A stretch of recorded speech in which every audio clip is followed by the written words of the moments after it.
They say trust is earned, not given. I learned that lesson in a London hotel room at 4 a.m. when my wife's email arrived. Divorce papers attached. Selling your father's house. She thought I'd beg. Instead, I typed 2 words that would destroy her completely. Go ahead. What she didn't know. My father survived Vietnam by never trusting anyone. And the legal fortress he built to protect our family was about to crush her like an insect. My name is Thaddeus Cunningham. They'll most call me Thad. I'm 51 and Executive Vice President at Thornfield Pharmaceuticals. 23 years building this career, from lab supervisor to the executive suite. The work demands everything, brutal hours, constant travel. But when you help bring life-saving drugs to market, it feels worth it. I met Delilah 16 years ago at a medical conference in San Diego. She was a pharmaceutical sales rep, beautiful, ambitious, with a disarming smile. We married after 8 months. I already had 2 kids from my first marriage, Jameson, 10 at the time, and Adelaide, 7. Their mother Patricia had died from ovarian cancer 2 years earlier. I was drowning in grief and single parenthood. Delilah seemed like a lifeline. She wanted the lifestyle more than the life itself. The Westchester house, country club membership, luxury cars, Caribbean trips. Within 3 years, she'd quit her job to be present for my children. What she actually did was yoga classes, wine tastings, and building an Instagram wellness brand.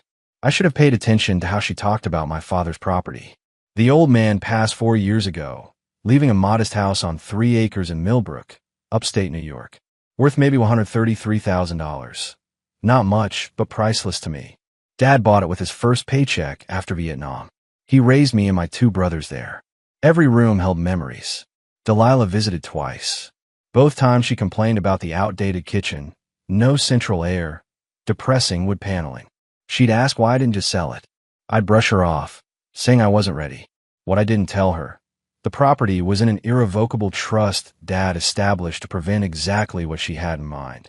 The morning everything changed, I stood in a conference room at the Lancaster Hotel in London, watching dawn over Hyde Park. I'd just spent 16 hours negotiating final terms on a $1.8 million licensing agreement with a British biotech firm. Career-defining moment. The kind that gets you noticed at the highest levels. Exhausted but exhilarated, my phone buzzed. Email, notification. I expected congratulations from our CEO. Instead, moving forward, divorce papers attached.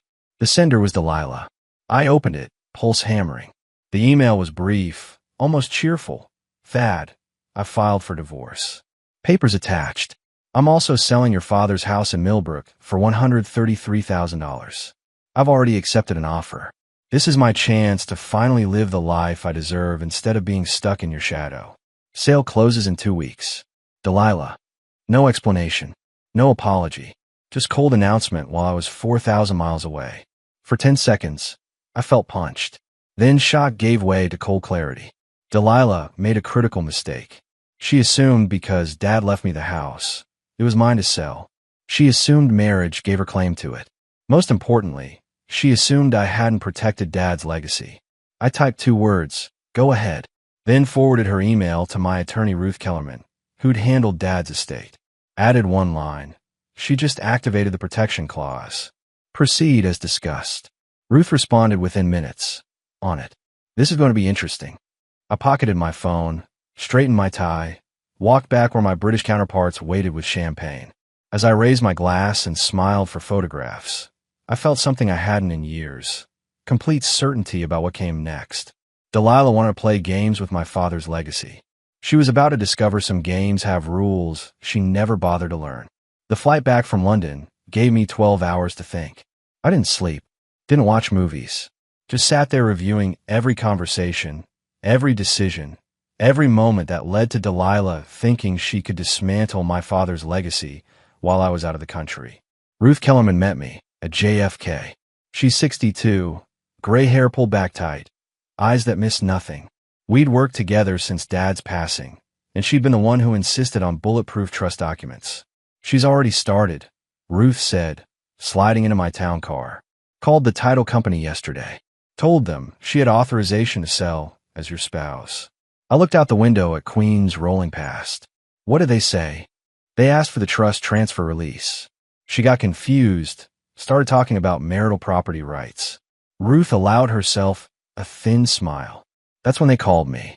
My father, Thomas Cunningham, had survived Vietnam, built a small construction business, and raised 3 sons on his own after Mom died.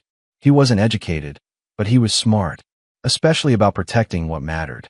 When he drew up his will, he'd insisted on an irrevocable trust for the Millbrook property. Why can't I just leave it to you directly? I'd asked him. Because someday you might marry someone who sees dollar signs instead of memories, Dad had said. This way, nobody can touch it without the trustee's approval. Not your wife. Not your creditors. Nobody. The trustee was Ruth. The trust required dual signatures for any sale, mine and hers. Delilah's name appeared nowhere in the documents. But there was more, something we'd added after I married Delilah, after I'd noticed how she talked about the property. Tell me about the protection clause, I said. Ruth pulled out a folder. Page 14, Section C. Any unauthorized attempt to sell, transfer, or encumber trust property by a non-beneficiary triggers immediate breach notification to all parties, including law enforcement if fraud is suspected. And Delilah signed an affidavit when you refinanced your Westchester house 3 years ago. Page 9. She acknowledged in writing that she understood the Millbrook property was held in irrevocable trust and that she had 0 ownership interest. I remembered that refinancing. Stack of papers 2 inches thick. Delilah had barely glanced at them, too busy planning her next wine country trip. She'd initialed everything without reading a word. So, when she told the title company she had authority, she committed documented fraud. Ruth finished. And when she accepted money from a buyer for property she doesn't own and can't legally sell, she potentially violated multiple statutes. My phone buzzed. Text from Jameson, my son. Dad, Delilah cleared out the wine cellar in your study. Moving trucks came this morning. Adelaide tried to stop them. They wouldn't listen. I showed Ruth. She nodded. Expected. She's liquidating assets before you can freeze accounts. How much was in the wine cellar? About $40,000 in collectibles. Study had some art, first editions. Maybe another $30,000. I typed back to Jameson. Don't engage. Document everything. Photos, videos. I'm handling it. Ruth made notes. That helps. Shows intent to strip marital assets. Strengthens your position. We drove in silence for a few minutes. Then Ruth said, Thad, I need to ask. Are you sure you want to do this? Once we file the paperwork I've prepared, there's no walking it back. She'll face serious legal consequences. I thought about my father's house. The porch where he taught me to tie fishing knots. The kitchen where he made Sunday pancakes. The living room where we watched Giants games. Every memory Delilah wanted to erase for $133,000, so she could fund whatever new life she'd imagined. File everything, I said. She made her choice when she hit send on that email. Ruth nodded, pulling out her laptop. Then let's walk through what happens next. First, I'm notifying the title company that any sale is void.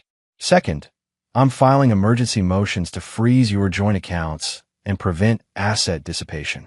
Third, I'm sending Delilah's attorney a courtesy copy of her signed affidavit along with the trust documents. When I sent the title company notice before I picked you up. The motions get filed in 2 hours. Her attorney gets the package by end of business today. What do you think she'll do? Ruth closed her laptop. Panic. Then she'll call her attorney. He'll review the affidavit, realize she lied to him about having ownership rights, and his voice will shake when he calls you to ask what you want. And what do I want? That's up to you. But if it were my father's house, I'd want her to understand that some things aren't for sale at any price. The car pulled up to my Westchester house. Delilah's Mercedes was gone. So was most of the furniture I could see through the windows. I looked at Ruth. Make her understand. She smiled. Consider it done. Delilah's attorney called 48 hours after I landed. Mitchell Brennan, mid-40s, decent Westchester reputation. I let it ring twice. Thaddeus Cunningham. I answered. Mr. Cunningham, Mitchell Brennan. I represent Delilah Cunningham. His voice had an edge, something tight. I need to discuss the Millbrook property. What about it? 3 seconds of silence. I've reviewed the trust documents your attorney provided, and the affidavit my client signed in 2020. And, Mr. Cunningham, he exhaled slowly. What did you do? The question wasn't angry. It was afraid. I forwarded her email to my attorney. Ruth handled the rest. The trust documents, the signed waiver, the title company rejection, the fraud notification to the county prosecutor. His professional composure was fracturing. My client told me she had marital property rights. Said you'd verbally agreed to sell. Never mentioned an irrevocable trust. She lied, or never understood what she signed. Either way, not my problem. It's very much your problem if you're pursuing criminal charges. I provided documentation to appropriate authorities. They'll decide if her actions constitute fraud. Brennan was quiet. When he spoke again, his voice changed. What do you want? To make this go away? I thought about Dad's house. About Delilah's email while I celebrated in London. About furniture stripped from my home.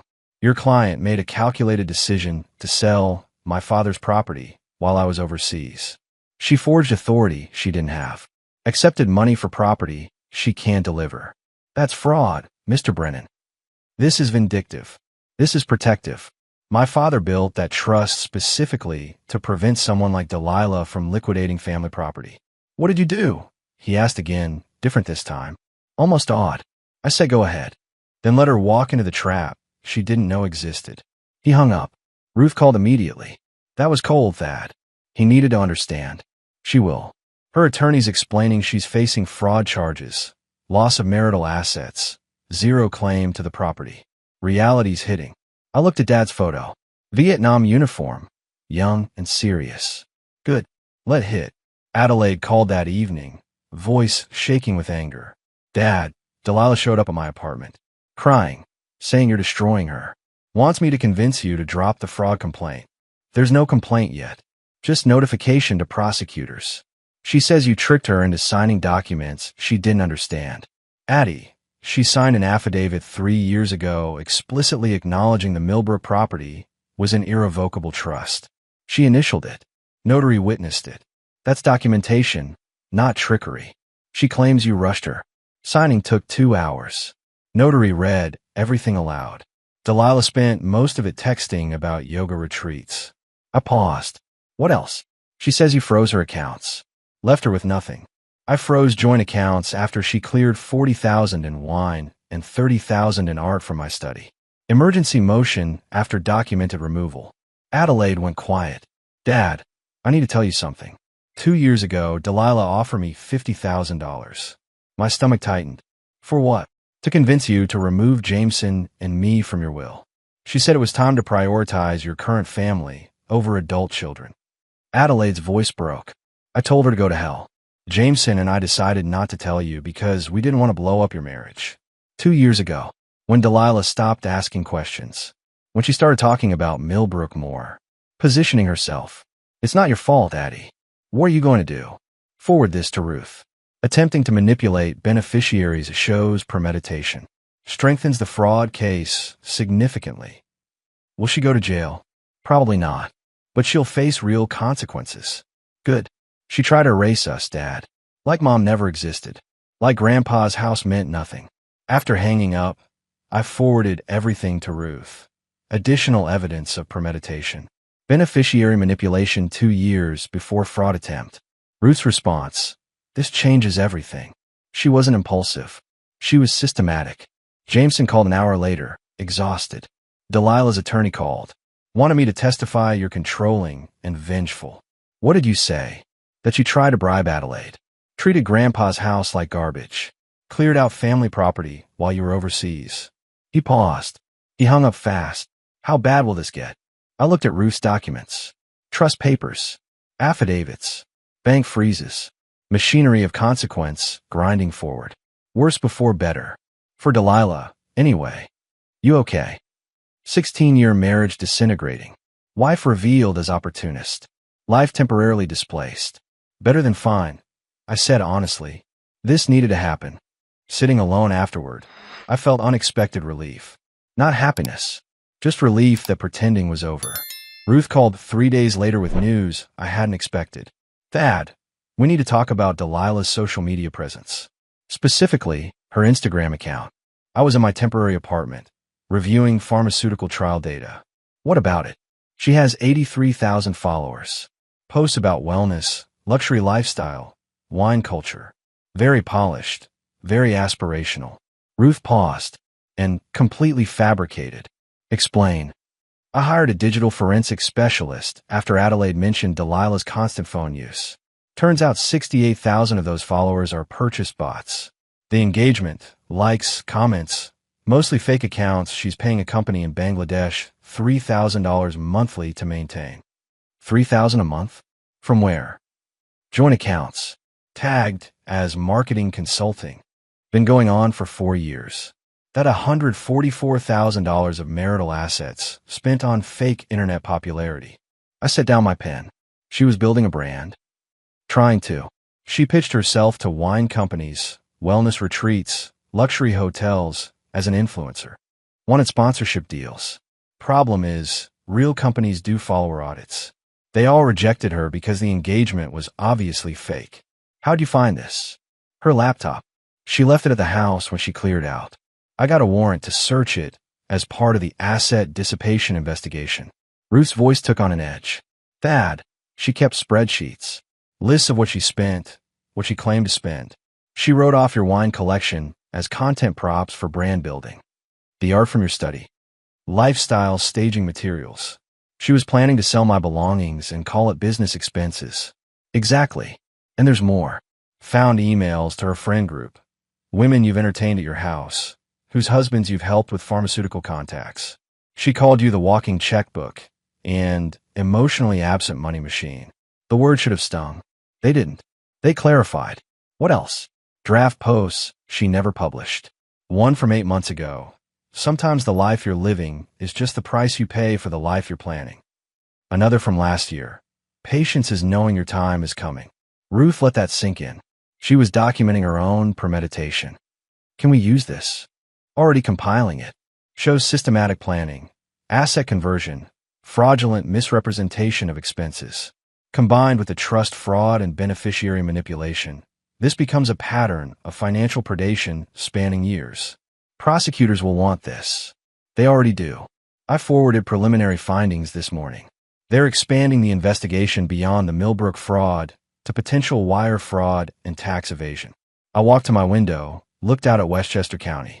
Somewhere out there, Delilah was realizing her carefully constructed facade was collapsing. What's her next move? Brennan will try to negotiate. Offer to drop property claims in exchange for dropping criminal referrals. Standard damage control. And our response? We don't negotiate with people who try to steal family property and called your father's house a disposable asset in private emails. She actually wrote that. Word for word. Found it in a message to her sister 6 months ago. Context was complaining that you wouldn't sell Millbrook to fund a wine country vacation rental investment she wanted to make. My father's house. The place where he taught me to fish, to fix things, to understand that value isn't always measured in dollars. Delilah saw it as venture capital for her fantasy life. Ruth, make sure prosecutors see everything. The spreadsheets, the emails, the fake followers, all of it. Already done. This woman systematically exploited your marriage for years. Time she faces accountability. After we hung up, I opened my laptop and pulled up Delilah's Instagram. The most recent post showed her wine tasting, glass raised, caption reading, grateful for new beginnings and authentic living. Hashtag blessed, hashtag wine lover, hashtag living me truth. 23 comments, all from accounts with random number usernames and 0 posts. All fake, all purchased, all part of an empire built on nothing but my money and her delusions. I closed the laptop and called Jameson. Son, I need you to do something for me. What's that? He asked. Document every business contact I helped Delilah make. Every pharmaceutical exec I introduced her to when she was trying to get sponsorships. Every connection I facilitated. Why? Because she used my professional reputation to commit fraud. And those people deserve to know what they were really dealing with. Dad, that's going to burn her completely. Nobody in the industry will touch her. Good, I said. She burned herself. I'm just making sure everyone sees the ashes. The sister arrived unannounced. Monica, Delilah's older sister, showed up at my temporary apartment on a rainy Thursday afternoon. I almost didn't let her in. Mr. Cunningham, please. 5 minutes. She stood in my doorway, hair wet, looking nothing like the polished woman I'd met at family gatherings. I need to tell you something about Delilah. Against my better judgment, I let her inside. Monica sat on my couch, hands clasped tight. I need you to know I had no idea what she was planning. The property thing, the divorce ambush, none of it. Why are you here, Monica? Because my sister is a liar, and I'm tired of covering for her. She looked up, eyes red. You need to know about the miscarriage. My chest tightened. What miscarriage? The one she told you about. 3 years ago, right before Christmas. She said she lost the baby at 12 weeks. I remembered. Delilah devastated, crying for days. Me trying to comfort her, buying her that diamond pendant she'd wanted, taking time off work to be present. What about it? There was no baby, Thad. She was never pregnant. The room tilted slightly. That's not possible. She had doctor's appointments. She showed me ultrasound pictures. Bought online. $20 for a fake sonogram image. Monica's voice broke. She needed money for a trip to Napa with her friends. You'd said the budget was tight that quarter because of some business thing.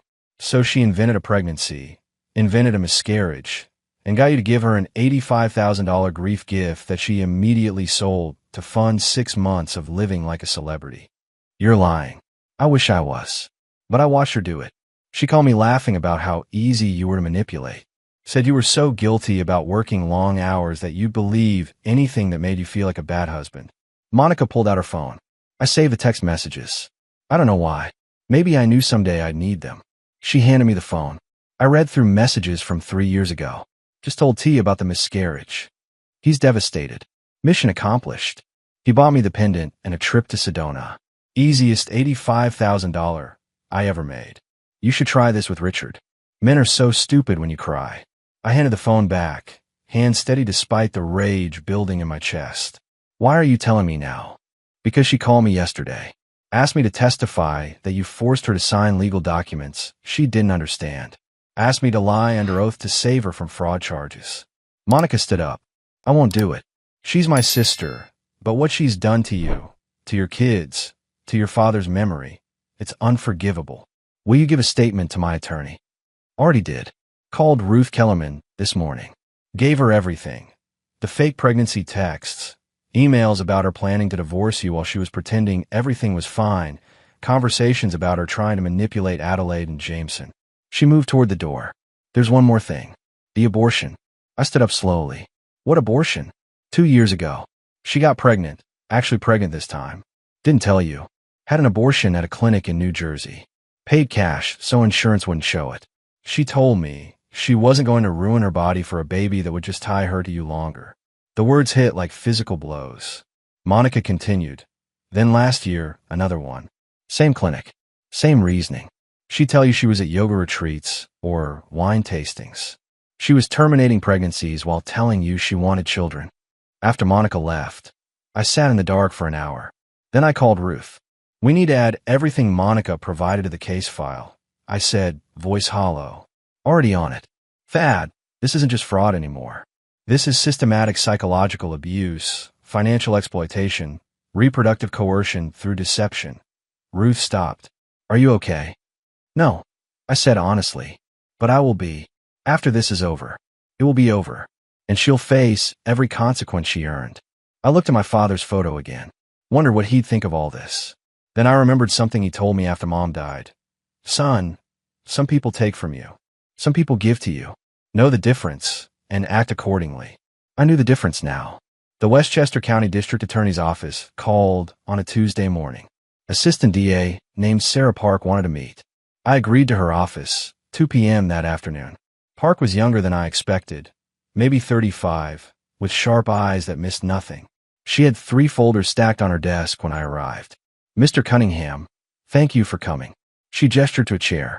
I've spent the last week reviewing everything your attorney provided. The trust fraud, the fake pregnancy, the asset dissipation, the beneficiary manipulation. It's quite comprehensive. My father taught me to document everything, I said. He taught you well. She opened the top folder. What your wife attempted constitutes multiple felonies.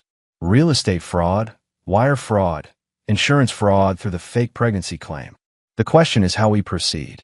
I want her to face consequences. Understood. But we need to discuss what that looks like realistically. Park pulled out documents. The trust fraud is solid. She attempted to sell property she explicitly disclaimed ownership of. That's clear-cut. The fake pregnancy is trickier.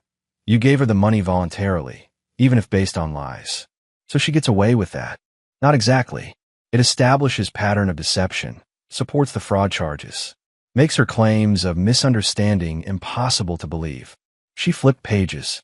The beneficiary manipulation with your children, attempting to remove them from your will through coercion, that's undue influence. Also prosecutable. What are you recommending? We file fraud charges related to the property. We include the pattern evidence, fake pregnancy, social media fraud, systematic asset theft. We push hard. She leaned forward. But Mr. Cunningham, you need to understand what this means. Criminal trial. Media coverage. Your private life becomes public record. I'm aware. Your pharmaceutical company might get questions about your judgment. Your children will be called to testify. Every detail of your marriage gets examined in court. She watched my face. Some people decide the civil divorce is enough. They walk away, take their assets, move on. I thought about my father's house. About Adelaide and Jameson, manipulated and erased. About the $85,000 Delilah stole through fake tears over a non-existent baby. File everything, I said. She made choices. She faces consequences. Park nodded slowly. Then we proceed. Formal charges by end of week. Arrest warrant issued. She'll be arraigned, probably released on bail, but it'll be public record immediately. Her attorney knows this is coming. We notified him this morning. He requested meeting to negotiate. We declined. She smiled slightly. He called back an hour later, saying his client wants to make a statement. We're recording it tomorrow. She's going to confess. She's going to try to spin it. Claim you controlled her, manipulated her, forced her to sign things she didn't understand. Standard abuse defense. Park tapped the folders. Won't work. We have her emails calling you an ATM machine. Her texts laughing about the fake pregnancy. Her Instagram messages about living her authentic truth, funded by your money. What's the likely outcome? Plea deal eventually. She'll plead to reduce charges, get probation and restitution. Maybe some jail time if she refuses to cooperate. Park closed the folders. But the conviction stays on a record, and civil court will see it all when dividing assets. Meaning she gets nothing. Marital misconduct, fraud, systematic theft. Judges don't reward that behavior. You'll keep your assets. She'll leave with whatever she came into the marriage with, which based on Ruth's research, wasn't much. After the meeting, I walked through downtown White Plains. Thought about the moment this all started, Delilah's email in London while I celebrated a career milestone. Her casual cruelty, assuming I'd just accept it. She'd gambled that I wouldn't fight back, that I'd be too proud or too busy or too worried about appearances to pursue consequences. She gambled wrong. My phone rang. Jameson calling. Dad, Delilah's lawyer just called me. Said she wants to talk to Adelaide and me. Apologize. Explain herself. What did you tell him? That all communication goes through your attorney. Then I hung up. He paused. She's scared, isn't she? She's facing criminal charges. Yes, she's scared. Good. She should be. His voice hardened with an anger I'd never heard before. She tried to erase Mom's memory. Tried to steal Grandpa's house. Manipulated us. She deserves everything coming to her. I know, son. It'll be over soon. Then what? What do we do after? We rebuild. We remember what matters. We move forward. After we hung up, I stood looking at the courthouse where Delilah would soon be arraigned, where her carefully constructed facade would shatter completely. My father once said, the truth doesn't need defense. Just time and documentation. The time was here. The documentation was complete. Now came the truth. The arrest happened on a Thursday morning at 6:47 a.m. I know because Ruth called me at 6:50. It's done. Westchester County Sheriff served the warrant at her apartment. She's in custody. I was drinking coffee in my temporary apartment, preparing for a pharmaceutical conference call. How'd she react? According to the deputy, she screamed that you were destroying her life. Said she'd done nothing wrong. Then asked if she could post bail immediately. Ruth's voice carried grim satisfaction. Bail hearings at 2 p.m.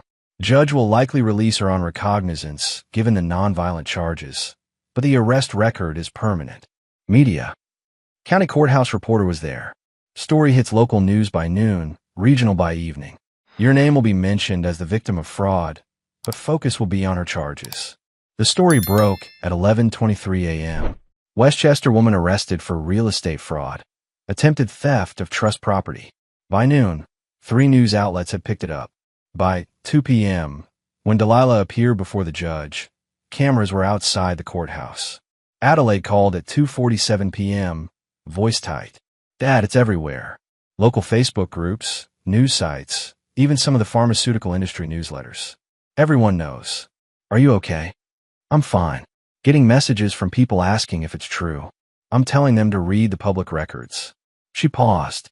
"Some of Delilah's old friends are messaging me, saying they suspected something was off, that she bragged about her lifestyle, but never seemed to actually work." "What are you telling them?"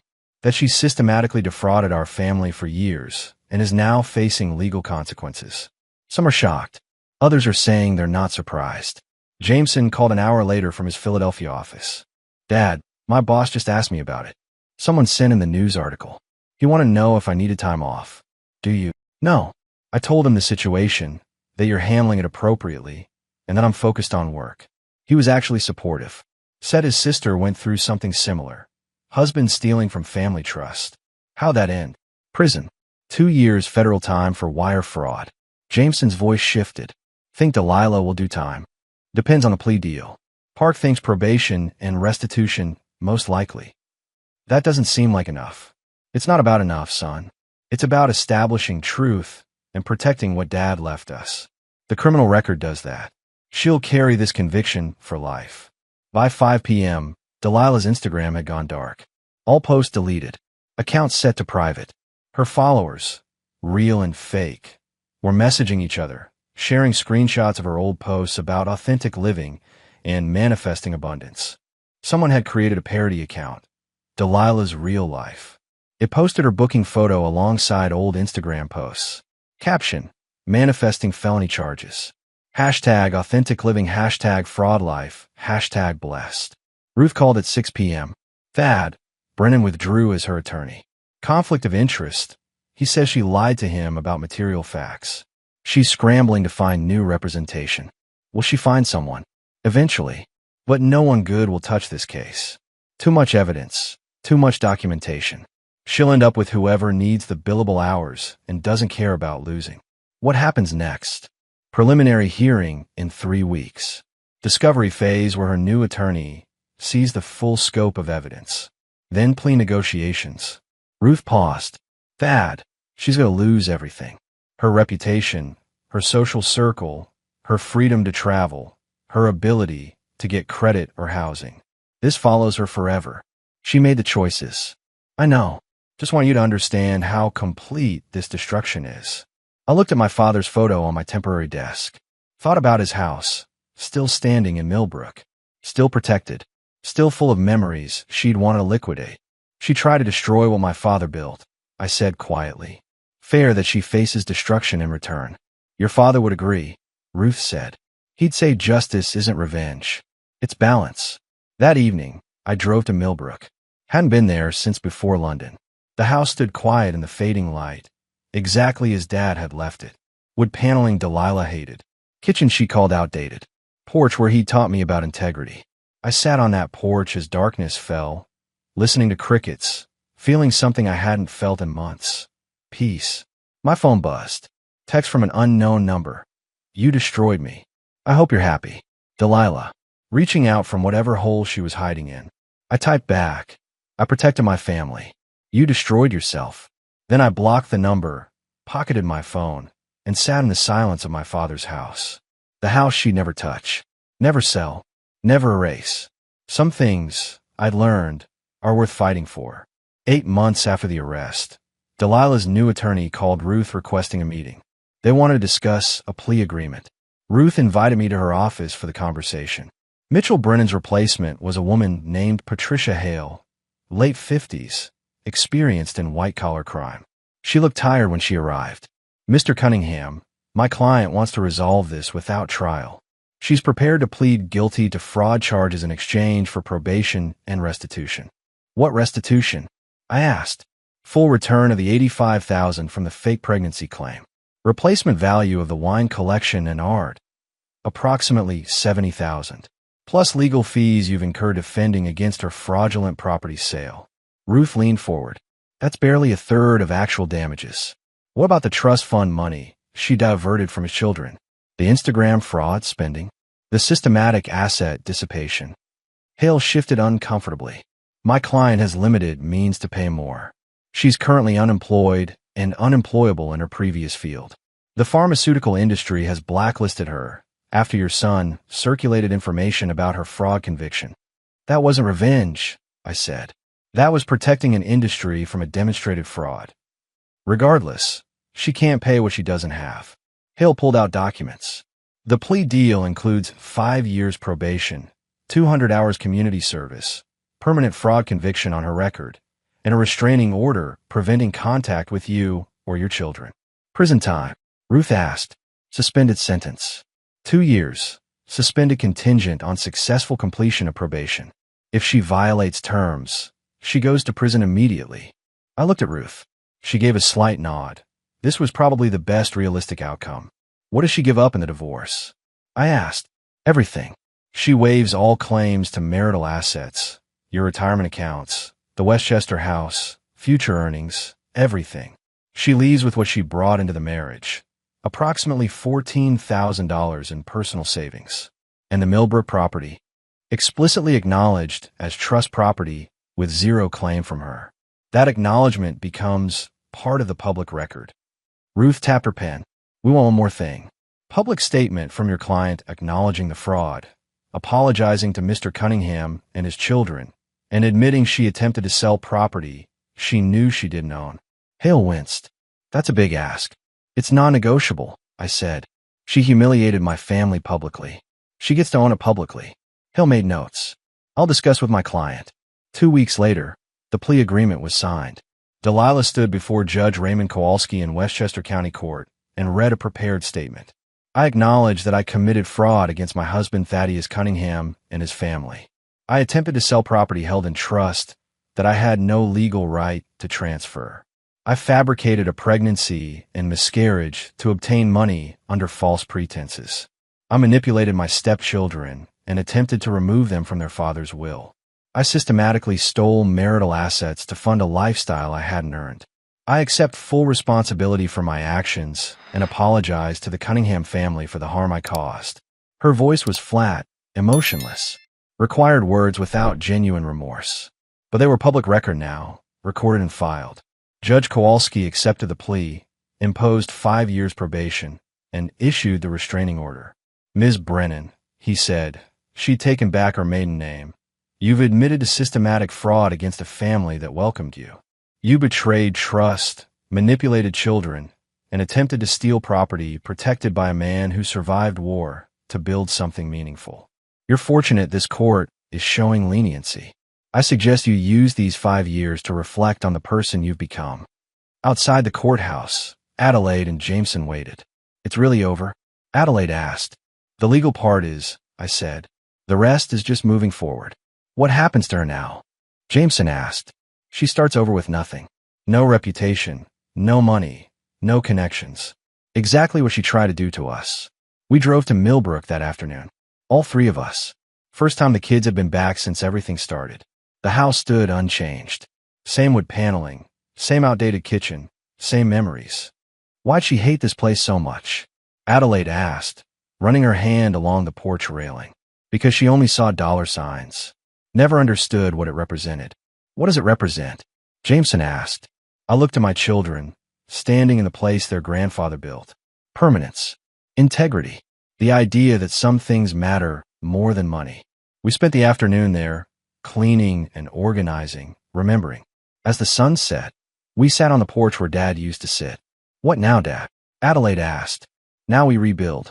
I moved back to the Westchester house. You two continue building your careers. We remember what Grandpa taught us, which is that family isn't just blood. It's protection. It's showing up. It's building something that lasts beyond one lifetime. The crickets started their evening song. Somewhere far away, Delilah was starting her probation, her life in ruins. Here, we were together, protected, whole. The Thornfield Pharmaceuticals board meeting ran long, but I didn't mind. We were announcing breakthrough trial results for a cardiac medication that could save thousands of lives annually. The work that had taken me away from home so often, the deals that had seemed to justify Delilah's resentment, they were producing real results. After the meeting, our CEO pulled me aside. Thad, the board wants to offer you Senior Executive Vice President. It comes with oversight of international operations and a seat on the executive committee. That's quite an offer. You've earned it. The London deal opened European markets. Your work on the cardiac trials has been exemplary. And frankly, the way you handled your personal crisis with such professionalism impressed everyone. I accepted, shook hands, and drove home to Westchester. The house I'd almost lost, now fully mine again. I'd redecorated after Delilah stripped it. New furniture, new art, new memories without her shadow. Adelaide was visiting for the weekend, coming up from Manhattan, where she'd made junior partner at her law firm. Jameson was bringing his new girlfriend, a woman he'd met through mutual pharmaceutical industry friends. We gathered in the dining room I'd reclaimed. Eating dinner I'd actually cooked myself. Dad's becoming domestic, Jameson teased. Your grandfather cooked every meal after your grandmother died. Figured I should learn. I looked at my children, successful and strong. How's work, Addie? Good. Actually, I got offered a case this week. Trust litigation. Family fighting over estate assets. Made me think of Grandpa and how his planning saved us. He was ahead of his time. More than that, he understood people. Understood that not everyone who says they love you actually does. She paused. Have you heard anything about Delilah? Ruth mentioned she's working retail somewhere in Pennsylvania. Living in a small apartment. Complying with probation requirements. Keeping low profile. Think she learned anything? I think she learned consequences are real. Whether she learned why they matter, that's different. Jameson's girlfriend Emma asked carefully, do you regret any of it? The prosecution, the public exposure. No, I said without hesitation. She tried to destroy what my father built. She manipulated my children. She would have erased everything that mattered to fund a fantasy life. I protected my family. That's never wrong. Later, after everyone left, I drove to Millbrook. The house had become my sanctuary. Weekends spent there, away from corporate demands. Just quiet reflection. I sat on the porch with a glass of bourbon, my father's favorite brand. You be proud of them, I said to the evening air. Adelaide's a partner. Jameson's thriving. They're good people. Strong people. The wind moved through the trees. And the house. It's still here. Still protected. Still full of everything you taught me about what matters. My phone showed a message from Ruth. Final divorce decree signed today. You're officially free. Free. Strange word for ending a 16-year marriage. But accurate. Free from deception. Free from manipulation. Free from someone who saw my life as resources to extract. I thought about the man I'd been in London, reading that email, feeling that initial shock. How far I'd traveled from that moment. How much I'd learned about protection, consequence, and what it means to really defend what matters. A car pulled up, Adelaide coming back. Forgot my laptop, she explained, then saw my face. You okay? More than okay. Actually at peace. She sat beside me on the porch. Grandpa built something good here. He built something permanent. That's rarer than good. We sat in comfortable silence, father and daughter, in a house that survived everything. The house that represented everything Delilah couldn't understand and couldn't destroy. Somewhere in the distance, a train whistle sounded. Life moving forward, as it always does. But here on this porch, in this house, with my daughter beside me, this was permanence. This was victory. This was home.